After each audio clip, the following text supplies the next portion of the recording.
আসসালামু আলাইকুম ওরহমতুল্লাহি ওবরাকাতুহু। আজকের এই বিতর্কের বিষয় হচ্ছে বর্তমান সমাজ ব্যবস্থায় গণতন্ত্রের মাধ্যমেই বাংলাদেশে ইসলাম প্রতিষ্ঠা সম্ভব।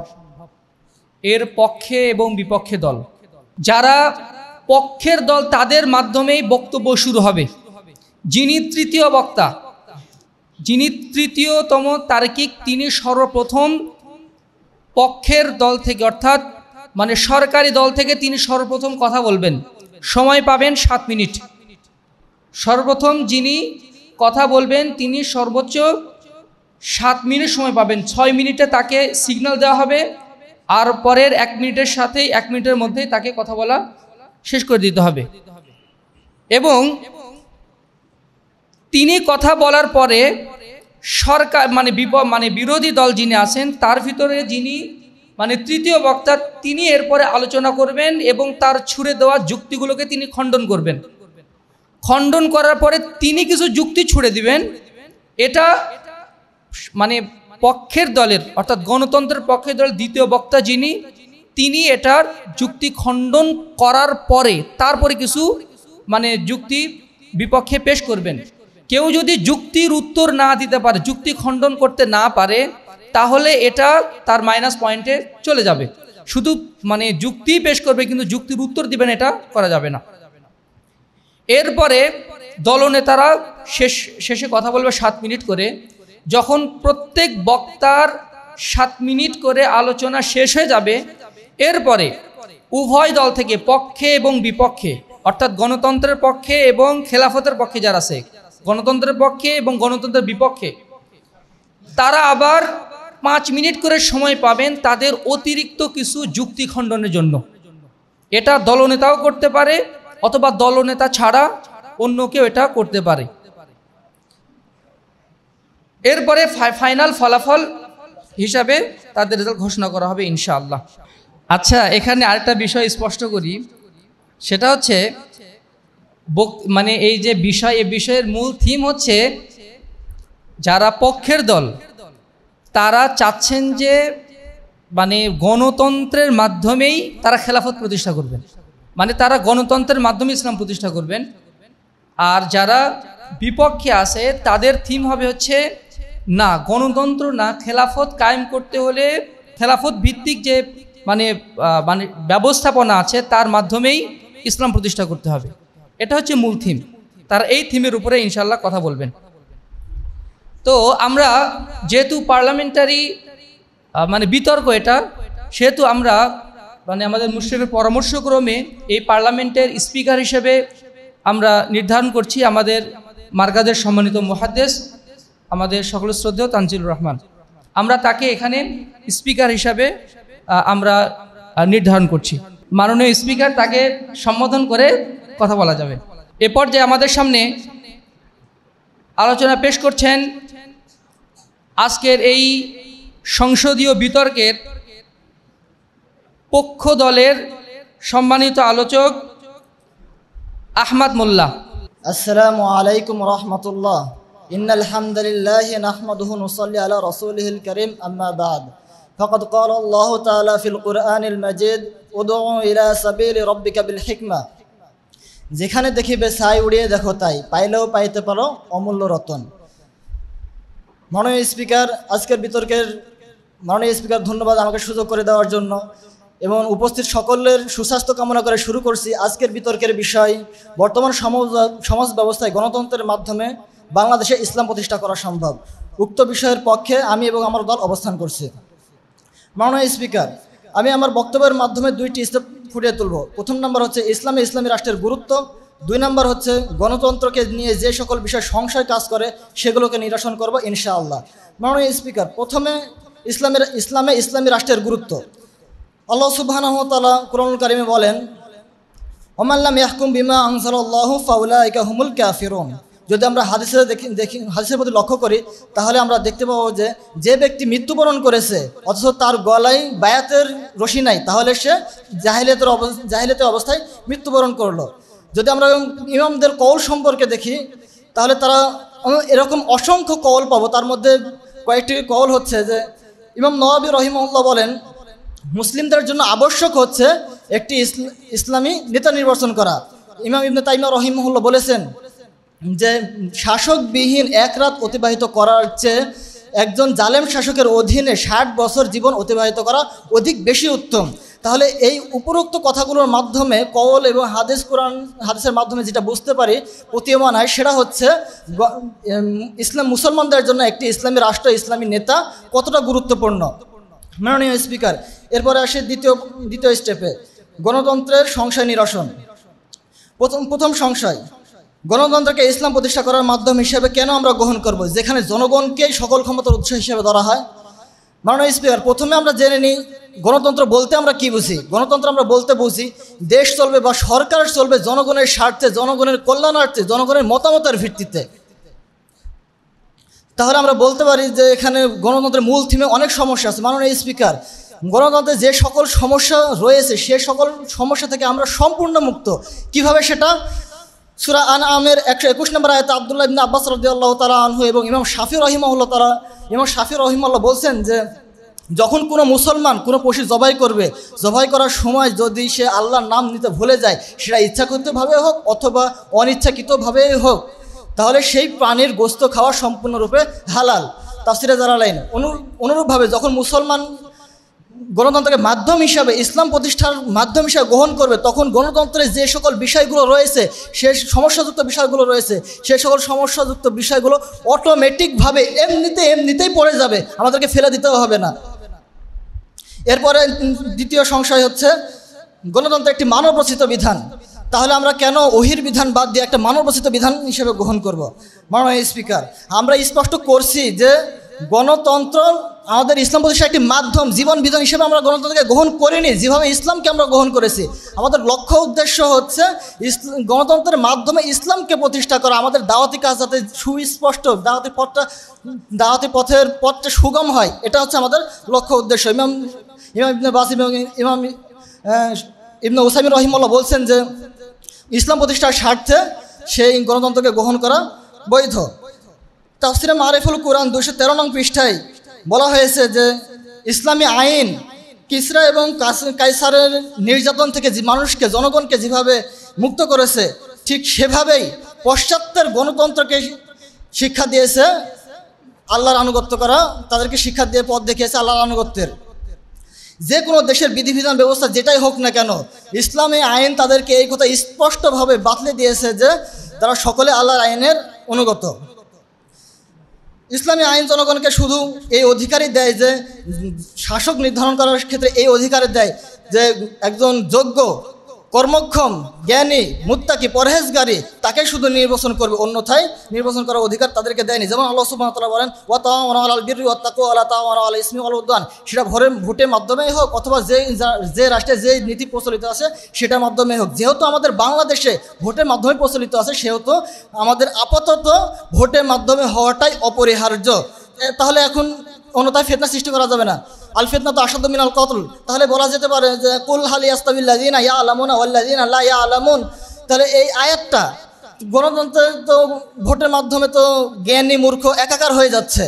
আমরা বলবো যদি আমরা জ্ঞানীদেরকে ধরি, জেনারেল শিক্ষিতদের হিসাবে, তাহলে কোরআনের ভাষায় সূরা নাহলের 43 নম্বর আয়াত অনুযায়ী তারা সম্পূর্ণরূপে বাদ হয়ে যাচ্ছে।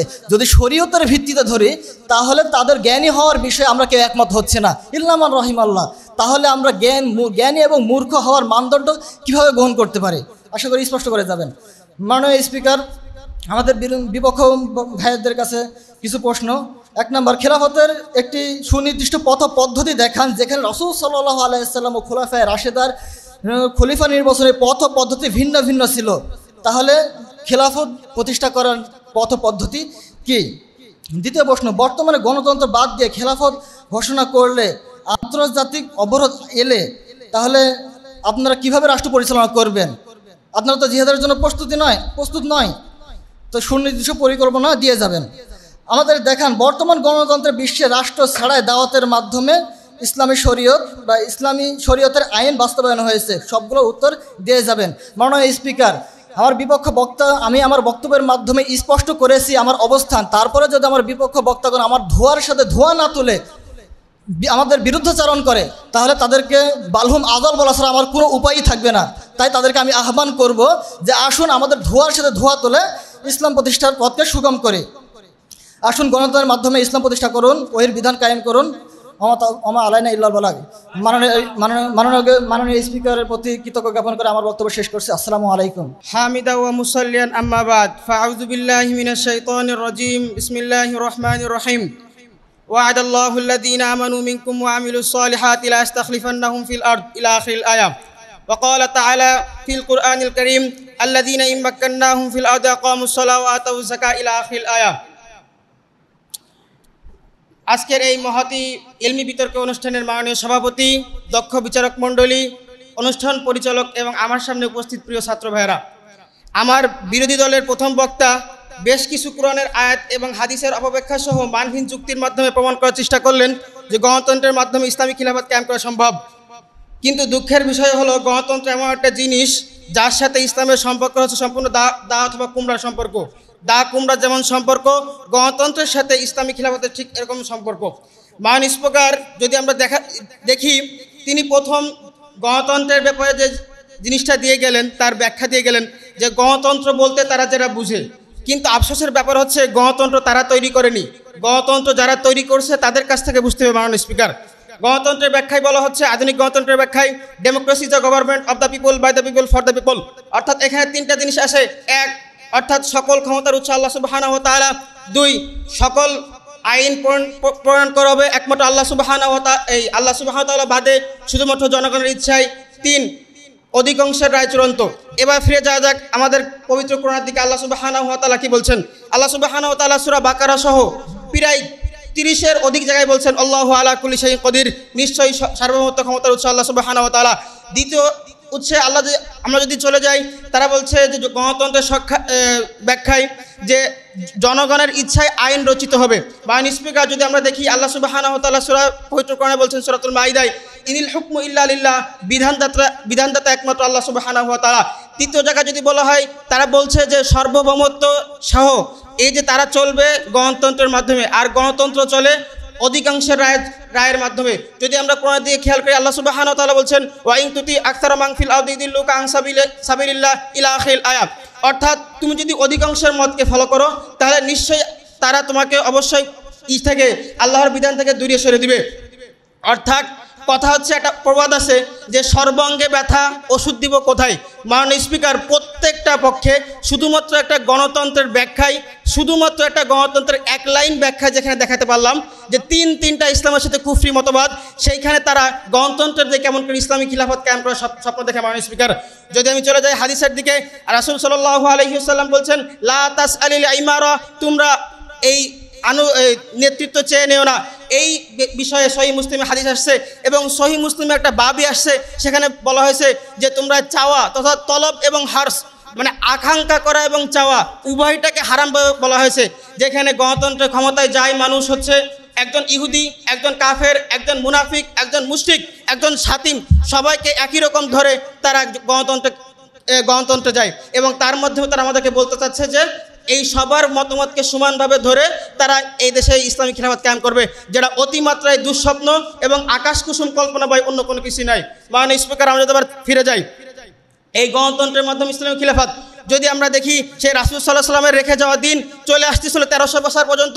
আজকে থেকে 100 বছর আগে যখন আমাদের খিলাফতকে ধ্বংস করা হলো, তার আগে কী করা হলো? সুলতান দ্বিতীয় আব্দুল হামিদের কাছে যাওয়া হলো, যাওয়ার পরে বলা হলো যে ফিলিস্তিন আমাদেরকে দিয়ে দিন। ইহুদিবাদী জায়নিস্টরা বলল, তখন সুলতান আব্দুল হামিদ দ্ব্যর্থহীন ভাষায় বললেন যে একজন মানুষ কখনো বেঁচে থাকা অবস্থায় তার একটা শরীরের অঙ্গ হানি করতে চায় না, তেমন করে আমি কোনোদিন এই ইসলামী খিলাফত থেকে কোনোদিন কোনো রাজ্য আমি বিচ্ছিন্ন করতে দেব না। কিন্তু দুর্ভাগ্যবশত যখন তার কাছে তারা পারল না, তখন যারা যে ষড়যন্ত্র করছিল তারা হচ্ছে এই গণতন্ত্র। মাননীয় স্পিকার, তার থেকে যখন তারা পারল না, তখন তারা এই যে জমিয়াতুল ইত্তিহাদ গঠন করার মাধ্যমে তুর্কি যুবকদের ভিতরে ঢুকে দিল কোন জিনিস? তারা তুর্কি যুবকদের ভিতরে ঢুকে দিল তিনটা জিনিস: 1 গণতন্ত্র, 2 জাতীয়তাবাদ, 3 ধর্মনিরপেক্ষতাবাদ। মাননীয় স্পিকার, যার মাধ্যমে গণতন্ত্র আমাদের ইসলামী খিলাফত তথা ইসলামের স্বর্ণযুগ শেষ হলো, তার মাধ্যমে মাননীয় স্পিকার তারা চাই, আমাদের বিরোধী দলের পক্ষ চাই যে তার মাধ্যমে তারা আবার গণতন্ত্র আসবে। এটা কেমন করে সম্ভব? আশা করি তারা আবার উত্তর দিয়ে যাবে। যদি আমরা ইসলামী খিলাফত দেখি, এর আগেও অনেক রাষ্ট্রে গণতন্ত্রের মাধ্যমে ইসলামী খিলাফত কায়েম করতে চেয়েছে। মাননীয় স্পিকার, যদি আমরা দেখি এই গণতন্ত্রের মাধ্যমে ইসলামী খিলাফত কায়েম করতে চেয়েছিল মিশরের ইখওয়ান, গিয়েছিল ক্ষমতায়, মাত্র 1 বছরের মাথায় তারা উচ্ছেদ হয়েছিল। এই গণতন্ত্রের মাধ্যমে ইসলামী খিলাফত কায়েম করতে চেয়েছিল আলজেরিয়ার ইসলামিক সলভেশন ফ্রন্ট, তাদেরও একই অবস্থা, 1 বছরের ভিতর ক্ষমতাচ্যুত হয়েছিল, ফলাফল গৃহযুদ্ধ। মাননীয় স্পিকার, এই যে ইসলামী গণতন্ত্রের মতো এমন একটা বিষয়, ইসলামিক খিলাফত মতো এমন একটা বিষয় যেইখানে এই কুফরি মতবাদ দ্বারা, এই গুফরি মতবাদ দ্বারা যদি কেউ যেতে চায়, এটা কোশ্চিনকালেও সম্ভব না, যারা ইতিহাস থেকে প্রমাণিত। মাননীয় স্পিকার, আমি যদি আমার বিরোধী দলের প্রথম বক্তার দ্বিতীয় দেখি, সে অমাল্লাম ইয়াহকুম বিমা আনজালাল্লাহু ফাউলাইকা হুমুল কাফিরুন একটা আয়াত বলছেন, এবং শুরুতে একটা বলছেন উদউ ইলা সাবিলি রাব্বিকা বিল হিকমাতি ওয়াল মাউইযা। কিন্তু দুর্ভাগ্যবশত হচ্ছে তিনি যে কোন আয়াত থেকে তাফসির করেছেন কিংবা কোন আয়াত থেকে শারে নজুল নিয়েছেন, আমি আমার কোনো ধরনের সালাফি বক্তা কিংবা সালাফি মানহাজের কোনো ইস্যু থেকে আমি তাদেরকে দলিলে দেখলাম না, বরঞ্চ তিনি শুধুমাত্র তার নিজস্ব গড়া, মন মতো গড়া তাআওয়ানু আল ইসমি ওয়াল উদওয়ান কি বলে গেলো মানে কিছু বুঝতে পারলাম না। তারপর যদি দেখি যে জবাহ করা, জবাহের বিধান লাগাইছে গণতন্ত্রের সাথে, এটা নিছক হাস্যকারী ছাড়া অন্য কোনো কিছু না। মাননীয় স্পিকার, জবাহ একটা পশু করা হয়, সেটা খাওয়া হয়, আর গণতন্ত্রে ইসলামী রাষ্ট্রে খিলাফত কায়েম করা হয়, এটা কেমন করে সম্ভব? মাননীয় স্পিকার, যদি তার বক্তব্য দেওয়া শুরু করি, যদি সে 5 মিনিট বক্তব্য দেয়, মাননীয় স্পিকার 4.5 মিনিট ছিল ভুল ব্যাখ্যা। আমি শেষ করার আগে আমি আমার গণতন্ত্রে ফিরে যেতে চাই, কেমন করে ইসলামী খিলাফত কায়েম হবে। আল্লাহ সুবহানাহু ওয়া তাআলা সূরা পবিত্র কোরআনে বলছেন, সূরাতুন নূরে 24 নম্বর সূরায় 55 থেকে 56 নম্বর আয়াতে, ওয়াদাল্লাহুল্লাযীনা আমানু মিনকুম ওয়া আমিলুস সলিহাতি লা ইস্তাখলিফান্নাহুম ফিল আরদ। অর্থাৎ আল্লাহ সুবহানাহু ওয়া তাআলা বলছেন, যারা ঈমান আনে, সৎকর্মশীল হয়, আল্লাহ সুবহানাহু ওয়া তাআলা তাদেরকে ওয়াদা দিচ্ছেন যে তিনি তাদেরকে এই পৃথিবীতে রাজত্ব দান করবেন। এই আয়াতের ব্যাখ্যায় শাইখুল ইসলাম ইবনে তাইমিয়া রাহমাতুল্লাহি আলাইহি বলছেন যে আল্লাহ সুবহানাহু ওয়া তাআলা মুমিনদের সাথে ওয়াদা করছেন, তাহলে যেখানে আল্লাহ সুবহানাহু ওয়া তাআলা মুমিনদের সাথে ওয়াদা করছেন, সেইখানে আমাদের কিসের ভয়? মাননীয় স্পিকার, যদি অন্য আয়াতে দেখি, আল্লাহ সুবহানাহু ওয়া তাআলা বলছেন আল্লাযীনা ইম্মাক্কান্নাহুম ফিল আরদি আকামুস সালাওয়াতা ওয়া আতাউজ যাকাত, সূরাতুল হজ 22 নম্বর সূরা 41 নম্বর আয়াত, সেখানে বলছেন যদি কেউ সালাত আদায় করে, যাকাত প্রদান করে, অন্যায়ের নিষেধ এবং ভালো কাজে আদেশ করে, আল্লাহ সুবহানাহু ওয়া তাআলা পৃথিবীতে রাজত্ব দিবেন, একবারের জন্য বলি নাই যে তোমাকে নিতে হবে এই বলে। এবং আমি শেষ করার আগে তাদের কাছে 2টা প্রশ্ন করে শেষ করতে যাই। খিলাফতের জন্য শুধুমাত্র আমরা গণতন্ত্র নামক একটা ধর্মের অনুসরণ কি জন্য করব, যেটা শাইখুল আল মাকদিসি বলছেন। তৃতীয়, আলিয়াউমা আকমালতু লাকুম দীনাকুম ওয়া আতমামতু আলাইকুম নিয়ামাতি, এইখানে আল্লাহ সুবহানাহু ওয়া তাআলা 14 বছর আগেই ইসলাম কেমন করে চলবে বলে গেছেন। সেখানে আল্লাহ রাসূল সাল্লাল্লাহু আলাইহি ওয়াসাল্লাম কোথাও একবারের জন্য আসিয়া তথা গণতন্ত্র শব্দ আনলো না। এই বলে আমার প্রশ্ন উত্তর এখানে শেষ করছি, বক্তব্য শেষ করছি। ধন্যবাদ মাননীয় স্পিকার, ধন্যবাদ সবাইকে। আখির দাওয়ানা আলহামদুলিল্লাহি রাব্বিল আলামিন। আসসালামু আলাইকুম ওয়া রাহমাতুল্লাহি ওয়া বারাকাতুহু। আসসালামু আলাইকুম ওয়া রাহমাতুল্লাহি ওয়া বারাকাতুহু। নাহমাদুহু ওয়া নুসাল্লি আলা রাসূলিহিল কারীম, আম্মা বা'দ। ধন্যবাদ মাননীয় স্পিকার, আমাকে এই মহান মঞ্চে কিছু কথা বলার সুযোগ করে দেওয়ার জন্য। অতঃপর বিজ্ঞ বিচারক মণ্ডলী, আমার বিরোধী দলীয় ভাইরা এবং আমার সামনে উপবিষ্ট ছাত্র মণ্ডলী, সকলকে জানাই অন্তরের অন্তঃস্থল থেকে শুভেচ্ছা এবং স্বাগতম। বিতর্ক চলছে এবং আমরা অত্যন্ত যুক্তিযুক্ত কারণে এর পক্ষে অবস্থান করছি, অর্থাৎ গণতন্ত্রের মাধ্যমেই ইসলাম প্রতিষ্ঠা করা সম্ভব। তো মাননীয় স্পিকার, প্রথমত একটি প্রবাদ বাক্য দ্বারা আমি আমার বক্তব্যটি শুরু করতে চাই। সেটি হচ্ছে শাখে শাখে বাস, মূলে নাই পানি। অর্থাৎ মুখের কথা বা বাহ্যিক প্রদর্শন অনেক কিছু, কিন্তু মূলে বা ভিতরে কিছুই নেই।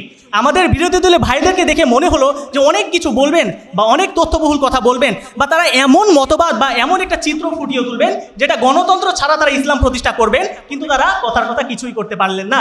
অথচ এক্ষেত্রে আমাদের দলীয় প্রথম বক্তা তিনি স্পষ্ট করে গিয়েছেন আমাদের অবস্থান, কেন আমরা পক্ষে অবস্থান নিয়েছি এবং কেন আমরা গণতন্ত্রের মাধ্যমেই ইসলাম খেলাফত প্রতিষ্ঠা করতে পারবো। আমরা বলেছি আমরা কিন্তু খেলাফতের বিপক্ষে নয়, আমরা খেলাফতেরই পক্ষে, এবং খেলাফত আমরা প্রতিষ্ঠা করব গণতন্ত্রের মাধ্যমে। অর্থাৎ গণতন্ত্র হচ্ছে একটি মাধ্যম।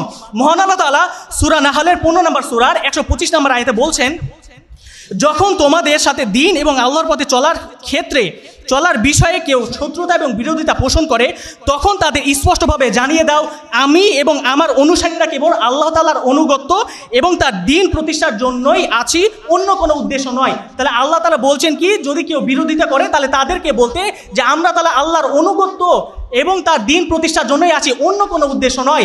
আমাদের বিরোধী দলীয় ভাইরা তারা তো পারছে নাই, আমরা যে প্রতিষ্ঠা করার জন্য যাচ্ছি আমাদেরকেও আটকাচ্ছে।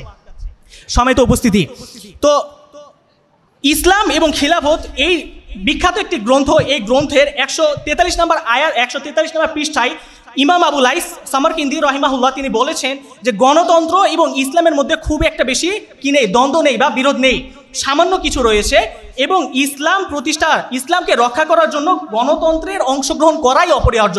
অর্থাৎ ইসলামকে যদি আপনি প্রতিষ্ঠা করতে চান, ইসলামকে যদি আপনি রক্ষা করতে চান, অবশ্যই আপনাকে গণতন্ত্র হিসেবে মাধ্যম ধরতে হবে।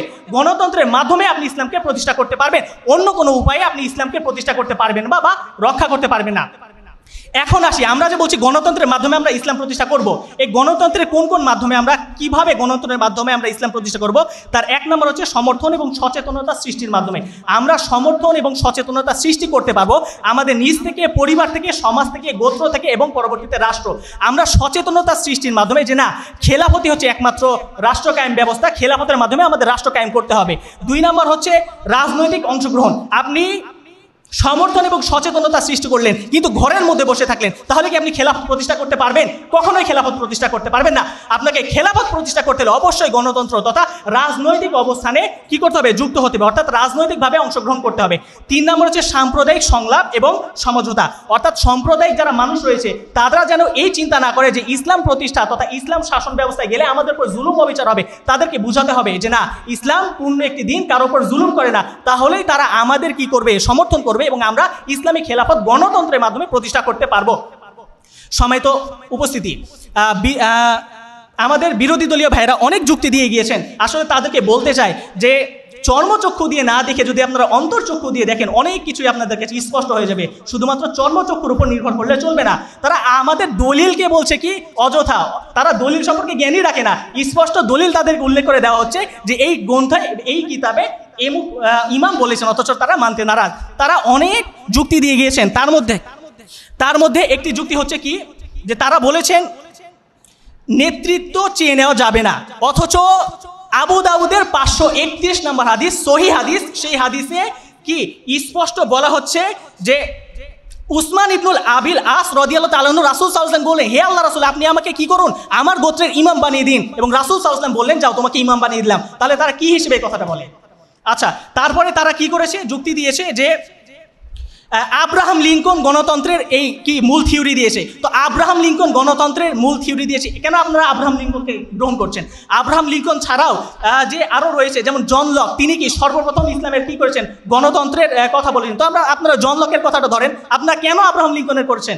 আমরা তো বলেছি গণতন্ত্র হচ্ছে মাধ্যম ইসলাম প্রতিষ্ঠার, গণতন্ত্রকে তো আমরা ধরছি না, আমরা গণতন্ত্রকে মাধ্যম ধরছি এবং আংশিক হিসেবে ধরছি, যেন আমরা ইসলামী খেলাফতে যেতে পারি এবং ইসলামী খেলাফত প্রতিষ্ঠা করতে পারি। সমেত উপস্থিতি, এছাড়া তারা বলেছেন কি, তারা বারবার আয়াত নিয়ে এসেছেন খিলাফতের পক্ষে। ভাই, আমরা তো খিলাফতের বিপক্ষে নয়, আমরাও তো খিলাফতের পক্ষে, কিন্তু আমরা খেলাফতটা প্রতিষ্ঠা করব গণতন্ত্রের মাধ্যমে। তারা গণতন্ত্রের বিপক্ষে আয়াত দিক বা গণতন্ত্রের বিপক্ষে হাদিস দিক, যেই হাদিসে আমরা কি হব, প্রতিহত হব, আশা করি দিয়ে যাবেন। তো পরিশেষে ভাইদেরকে একটি প্রশ্ন রেখে যেতে চাই, যে আশা করি প্রশ্নের উত্তর দিয়ে যাবেন।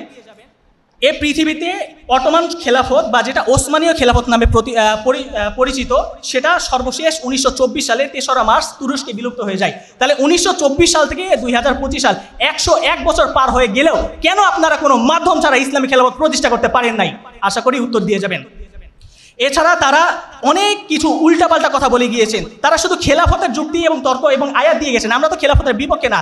সমেত উপস্থিতি, আমি বলতে চাই যে পশ্চিমারা আজকে গণতন্ত্রকে মাধ্যম হিসেবে ধরে আমাদের মুসলিমকে কি করেছে, হাতের কবজায় করেছে, পুতুলের মতো করে নাচাচ্ছে। কি কারণে? কারণ তারা গণতন্ত্রকে মাধ্যম হিসেবে ধরে তারা তাদের ধর্মীয় এজেন্ডা বাস্তবায়ন করছে। আর আমরা পড়ে আছি হালাল এবং হারামের দিকে। আমরা পড়েছি কোথায়? হালাল এবং হারামের দিকে। যা না, এটা করা যাবে না, এটা করা যাবে না, এটা হারাম, এটা হালাল। আর তারা আমাদেরকে পুতুলের মতো করে নাচাচ্ছে। সুতরাং আমরা যদি এটাকে মাধ্যম হিসেবে ধরি এবং খেলাফত প্রতিষ্ঠা করতে পারি এবং আমাদের ধর্মীয় এজেন্ডা বাস্তবায়ন করতে পারি, তাহলে তারা অবশ্যই বিফলে যাবে। তাই বিরোধী দলের ভাইদেরকে বলতে চাই, যুক্তিতর্ক বাদ দিয়ে আমাদের সুর মিলিয়ে বলুন, গণতন্ত্রের মাধ্যমে ইসলাম প্রতিষ্ঠা করা সম্ভব। ধন্যবাদ মাননীয় স্পিকার, ধন্যবাদ সবাইকে। আসসালামু আলাইকুম। আসসালামু আলাইকুম ওয়া রাহমাতুল্লাহি ওয়া বারাকাতুহু। নাহমাদুহু ওয়া নুসাল্লি আলা রাসূলিহিল কারীম, আম্মা বা'দ। ফাআউযু বিল্লাহি মিনাশ শাইতানির রাজীম। বিসমিল্লাহির রহমানির রহিম। ইয়া আইয়ুহাল্লাযীনা আমানু আতিউল্লাহা ওয়া আতিউর রাসূল ওয়া লা তুবতিলু আ'মালাকুম। সম্মানিত সভাপতি এবং বিজ্ঞ বিচারক মণ্ডলী, আমার সামনে উপবিষ্ট মার্কাজের প্রাণপ্রিয় ছাত্র ভাইরা, আপনারা ইতিমধ্যে অবগত হয়েছেন আজকে বিতর্কের বিষয় হচ্ছে বর্তমান সমাজ ব্যবস্থায় গণতন্ত্রের মাধ্যমে বাংলাদেশে ইসলাম প্রতিষ্ঠা সম্ভব বা খিলাফত কায়েম সম্ভব। কুরআন এবং সহিহ হাদিস থেকে খিলাফতের পক্ষে স্বচ্ছ দলিল থাকার কারণে আমি বিপক্ষে অবস্থান করছি। আশা করি আপনাদের সামনে গণতন্ত্র এবং খেলাফত নামক দুইটি আলাদা জীবন ব্যবস্থার মূল লক্ষ্য ও উদ্দেশ্য স্পষ্ট হয়ে গেছে। গণতন্ত্র হচ্ছে পাশ্চাত্যের কুফরি আকিদা ও মূল্যবোধকে রাষ্ট্রীয়ভাবে বাস্তবায়নের নামান্তর, আর খেলাফত হচ্ছে আল্লাহ সুবহানাহু ওয়া তাআলা কর্তৃক আল্লাহ সুবহানাহু ওয়া তাআলা প্রদত্ত একটি বিধান। আল্লাহ সুবহানাহু ওয়া তাআলা সূরা 24 নম্বর সূরার 55 নম্বর আয়াতের মধ্যে বলছেন, খিলাফত লাভের প্রধান দুইটি শর্ত হচ্ছে ঈমান এবং সৎ আমল। যদি তোমরা এই দুইটি করো তাহলে আমি আল্লাহ সুবহানাহু ওয়া তাআলা ওয়াদা করছি তোমাদেরকে অবশ্যই খেলাফত প্রদান করব। সাথে আরও দুইটি জিনিস আমি তোমাদেরকে দিব, ইসলামকে বিজয় দিন হিসাবে পৃথিবীর বুকে প্রতিষ্ঠা করব, এবং দ্বিতীয়ত আমি তোমাদেরকে ভীতির পরিবর্তে নিরাপত্তা দিব। কিন্তু আমার প্রতিপক্ষ পরের দুইটি চাচ্ছেন না, তারা প্রথমটিকেই চাচ্ছেন, তাও একটি কুফরি মতবাদের পদ্ধতিতে এবং তার অবলম্বন করে। অথচ আল্লাহ রাসূল সাল্লাল্লাহু আলাইহি ওয়াসাল্লাম বলছেন মুসনাদে আহমদ হাদিস নাম্বার 18430, তাকুনু খিলাফাতান আলা মিনহাজিন নবুয়া, খিলাফত কায়েম হবে কেবলমাত্র নবুয়তের তরিকায়। সম্মানিত উপস্থিতি, আল্লাহ রাসূল সাল্লাল্লাহু আলাইহি ওয়াসাল্লাম যেখানে বলেই দিলেন খিলাফত কায়েম হবে নবুয়তের তরিকায়, সেখানে আপনি এখানে আবার তৃতীয় একটি মতবাদ দাঁড় করার কে? আল্লাহ রাসূল সাল্লাল্লাহু আলাইহি ওয়াসাল্লামের উক্ত কথাকে আপনি এর দ্বারা অগ্রাহ্য করেছেন, অস্বীকার করেছেন। অথচ আল্লাহ সুবহানাহু ওয়া তাআলা 47 নম্বর সূরার 33 নম্বর আয়াতের মধ্যে বলছেন, ইয়া আইয়ুহাল্লাযীনা আমানু আতিউল্লাহ ওয়া আতিউর রাসূল ওয়া লা তুবতিলু আ'মালাকুম, তোমরা আল্লাহ এবং তার রাসূলের আনুগত্য করো এবং তোমরা তোমাদের আমল সমূহকে বিনষ্ট করো না, যেমনভাবে মুনাফিকরা এবং মুরতাদরা তাদের আমল সমূহকে বিনষ্ট করেছিল। আপনারা কি তাদের অনুসরণ করতে চাইছেন? একজন মুসলিম হিসেবে কখনোই আপনি তাদের অনুসরণ করতে পারেন না। সম্মানিত উপস্থিতি, মাননীয় স্পিকার, আমার প্রতিপক্ষ এমন পানি দ্বারা ওযু করতে চাইছে, এমন পানি দ্বারা পবিত্রতা অর্জন করতে চাইছে যে পানি নিজেই অপবিত্র, তাহলে সেই পানি কিভাবে তাকে পবিত্র করবে? আল্লাহ সুবহানাহু ওয়া তাআলা যেখানে স্পষ্টভাবে বলছেন, তুতিল মুলকা মান তাশা ওয়া তানজিউল মুলকা মিম্মান তাশা, আমি আল্লাহ সুবহানাহু ওয়া তাআলা যাকে ইচ্ছা ক্ষমতা দান করি, যার থেকে ইচ্ছা ক্ষমতা ছিনিয়ে নিই। কিন্তু আমার প্রতিপক্ষ জোর জবরদস্তি করে ক্ষমতায় যাবে, তারা এটার জন্য আল্লাহ সুবহানাহু ওয়া তাআলার সাথে কুফরি করতে হলে সেটা পর্যন্ত তারা করে ফেলবে, কিন্তু ক্ষমতাতে তারা যাবেই। মাননীয় স্পিকার, আমার প্রতিপক্ষ একটা মৃত গাছের উপরে পানি ঢালছে আর ভাবছে গাছকে তারা জীবিত করে ফেলবে। অথচ এই গাছকে জীবিত করতে হলে অবশ্যই তাদেরকে গাছের মূলে পানি ঢালতে হবে, গাছের গোড়াতেই পানি দিতে হবে, তাহলে এই গাছ জীবিত হবে, অন্যথায় তাদের পানি দেওয়া অনর্থক। ঠিক তেমনই খেলাফত কায়েম করতে হলে রাসূলের তরিকা অবলম্বন করতে হবে, নবুয়তের পদ্ধতি অবলম্বন করতে হবে, যেটা আমার পরের বক্তা স্পষ্ট করে যাবেন। আমরা দেখেছি যারা এই পদ্ধতি অবলম্বন করে আজ পর্যন্ত খেলাফতে গিয়েছিল, তারা আজ পর্যন্ত পৃথিবীর 1 ইঞ্চি মাটিতেও খেলাফত কায়েম করতে পারেনি। তার সবচাইতে বড় প্রমাণ মিশরের ইখওয়ানুল মুসলিমিন, আলজেরিয়ায় ইসলামিক সালভেশন ফান্ড, তারপরে ফিলিস্তিনের গাজার হামাস। যদি আপনি কখনো এই পদ্ধতি অবলম্বন করে ক্ষমতায় চলেও যান, তারপরেও কাফের মুশরিক যারা রয়েছে তারা চক্রান্তের মাধ্যমে আপনাদেরকে অপসারণ করবে, যেমনটা আমরা বিগত দেশগুলোর মধ্যে দেখেছি। সম্মানিত উপস্থিতি, মাননীয় স্পিকার, আমরা দেখেছি যখন সমাজতন্ত্র এসেছিল তখন উপমহাদেশের বড় বড় আলেম সমাজ এটাকে জায়েজ ফতোয়া দিয়েছিল। তার মধ্যে ছিল মাওলানা আব্দুল হামিদ খান বাসানী, তিনি পর্যন্ত বলে ফেলেছেন এটা জনগণের জন্য একটা, যারা গরিব জনগণ তাদের জন্য একটা আশীর্বাদ। ঠিক তেমনই একইভাবে বর্তমান সময়ে কিছু আলেম সমাজ এই গণতন্ত্রকে জায়েজ করার জন্য কোরআনের অপব্যাখ্যা পর্যন্ত দিয়ে থাকছে, আল্লাহ সুবহানাহু ওয়া তাআলার সাথে কুফরি করার জন্য মানুষকে বাধ্য করেছে। যাই হোক, আমার বিরোধী পক্ষ কিছু প্রশ্ন করেছেন যে তাদের প্রথম বক্তা বলছেন আন্তর্জাতিক সমস্যা হতে পারে এই খিলাফতের কারণে আমরা যেভাবে চাচ্ছি, কিন্তু আফগানিস্তানের দিকে লক্ষ্য করুন, আমরা যেটা চাচ্ছি দাওয়াত এবং জিহাদের মাধ্যমে আফগানিস্তান অলরেডি ক্ষমতায় চলে গেছে, তারা খেলাফত কায়েম করে ফেলেছে, তাদের উপর আজ পর্যন্ত আন্তর্জাতিক কোনো নিষেধাজ্ঞা আসেনি, বরঞ্চ পরাশক্তি দেশগুলো তাদের সাথে বন্ধুত্ব করার জন্য মরিয়া হয়ে উঠেছে। আমার প্রতিপক্ষের দ্বিতীয় বক্তা বলছেন যে আমরা এই গণতন্ত্রকে একটি মাধ্যম হিসাবে গ্রহণ করছি। আচ্ছা, আপনি কি গরু চুরি করবেন কুরবানি দেওয়ার উদ্দেশ্যে? আপনি কি কুরবানি দেওয়ার উদ্দেশ্যে গরু চুরি করবেন? এটা আপনার পক্ষে কখনোই সমীচীন হতে পারে না। তিনি একজন ইমামের মত দিয়েছেন, অথচ তিনি ভুলে গেছেন আমরা কারো তাকলিদ করি না, আমরা কেবলমাত্র অনুসরণ করি। কুরআন এবং হাদিসের বিরোধী গেলে সেটা আমরা ছুঁড়ে ফেলে দিই। আমার বিরোধী পক্ষ বলছেন যে ভ্রাতৃত্ববোধ তারা তৈরি করবে, অথচ আপনি যদি এই গণতন্ত্রের মাধ্যমে খিলাফত কায়েম করতে চান তাহলে আপনার বিরোধী পক্ষ আপনার ভালো মন্দ সকল কাজে তারা আপনার বিরোধিতা করতেই থাকবে। তারা বলছে যে আল্লাহ রাসূল সাল্লাল্লাহু আলাইহি ওয়াসাল্লাম একজন সাহাবীকে ইমাম নিযুক্ত করেছিলেন, তিনি চেয়েছিলেন আরে ভাই ওটা ইমাম ছিল, ওটা ইসলামের একটা কাজের জন্য তাকে তিনি নিযুক্ত করেছেন, কিন্তু এখানে তো একটা রাষ্ট্রের কথা আসছে, সেখানে আপনি কুফরি পদ্ধতি অবলম্বন করবেন। যাই হোক, আপনারা এই উত্তরটা দিয়ে যাবেন। নবুয়তের তরিকা মানতে হবে আমাকে অবশ্যই, যদি না মানেন তাহলে অবশ্যই আপনি কাফের মুশরিকদের দলে চলে যাবেন। যাই হোক, শেষ পর্যন্ত তিনি একটি কথা স্বীকার করেছেন যে গণতন্ত্র হচ্ছে পশ্চিমাদের একটি পুতুল, পশ্চিমাদের একটি আমাদেরকে নাচানোর জন্য একটি মাধ্যম, তারা এর মাধ্যমে আমাদেরকে বিভ্রান্ত করেছেন। শেষ পর্যন্ত তিনি এই কথাটি স্বীকার করেছেন। মাননীয় স্পিকার, আমি আমার বিরোধী পক্ষের জন্য কিছু প্রশ্ন রাখতে চাই। আমরা যে গণতন্ত্রের অনুসরণ করছি সেই গণতন্ত্রের অনুসরণ আমেরিকা নিজেই করছে না কেন, অথচ তারা এই আধুনিক গণতন্ত্রের প্রবর্তক। প্রশ্ন নম্বর 2, রাসূল সাল্লাল্লাহু আলাইহি ওয়াসাল্লাম যেখানে বলেছেন খেলাফত আসবে নবুয়তের তরিকায়, সেখানে আপনি কেন একটা কুফরি পদ্ধতি অবলম্বন করবেন? প্রশ্ন নম্বর 3, আমরা যে আপনারাই যে ক্ষমতাতে গিয়ে ইসলাম প্রতিষ্ঠা করবেন এর নিশ্চয়তা কি? অথচ আমরা বিগত দিনে দেখেছি অনেক দল এই পথ অবলম্বন করেছে, কিন্তু তাদের করুণ পরিণতি ঘটেছে। প্রশ্ন নম্বর 4, যারা উক্ত পথ অবলম্বন করে ক্ষমতায় গিয়েছিল তারা ক্ষমতাতে টিকতে পারলো না কেন, এটাও আপনারা স্পষ্ট করে যাবেন। 5 নম্বর প্রশ্ন সর্বশেষ, যদি আপনারা বিশ্বাস নাই করেন যেটি একটি কুফরি মতবাদ, তাহলে আপনারা অবশ্যই কুরআন এবং হাদিস থেকে এর পক্ষে একটি আয়াত অথবা হাদিস আপনারা স্পষ্টভাবে বলে যাবেন, যেখানে আল্লাহ রাসূল সাল্লাল্লাহু আলাইহি ওয়াসাল্লাম এবং আল্লাহ সুবহানাহু ওয়া তাআলা এর পক্ষে কথা বলেছেন। এই বলে আমার সংক্ষিপ্ত আলোচনা শেষ করছি। ওয়া আখির দাওয়ানা আলহামদুলিল্লাহি রাব্বিল আলামিন। আসসালামু আলাইকুম ওয়া রাহমাতুল্লাহি ওয়া বারাকাতুহু। আসসালামু আলাইকুম ওয়া রাহমাতুল্লাহ। হামিদান ওয়া মুসাল্লিয়ান ক্বালা আল্লাহু তাআলা লাকাদ কানা লাকুম ফি রাসূলিল্লাহি উসওয়াতুন হাসানা। ন্যায়ের পথে যতই বাধা আসুক সত্যের জয় হবেই হবে ইনশাআল্লাহ। অন্যায়ভাবে যারা শাসন করে আমরা তাদের ধ্বংস করি, আর ন্যায় প্রতিষ্ঠাকারীদের আমরা সাহায্য করি। সূরা হজ 40 নম্বর আয়াত। ধন্যবাদ মাননীয় স্পিকার, বিজ্ঞ বিচারক মণ্ডলী, আমার সামনে উপবিষ্ট প্রাণপ্রিয় শ্রোতাবিন্দু। বিতর্ক চলছে বর্তমান সমাজ ব্যবস্থায় গণতন্ত্রের মাধ্যমে বাংলাদেশে ইসলাম প্রতিষ্ঠা করা সম্ভব কিনা। বাস্তবতার প্রেক্ষাপটে আমি এবং আমার দল এর পক্ষে অবস্থান করছি এবং দৃঢ়ভাবে বলছি হ্যাঁ, এর দ্বারা ইসলাম প্রতিষ্ঠা করা সম্ভব। ইসলাম প্রতিষ্ঠার লক্ষ্য অপরিবর্তনীয় হলেও সময়ের সাথে এর মাধ্যম পরিবর্তন হতে পারে। যেমনটা আমরা দেখতে পাই রাসূল সাল্লাল্লাহু আলাইহি ওয়াসাল্লাম যখন মদিনায় রাষ্ট্র গঠন করেন, বিভিন্ন গোত্রকে তিনি একত্রিত করে রাষ্ট্র গঠন করেছিলেন, লক্ষ্য ছিল ইসলাম প্রতিষ্ঠা করা।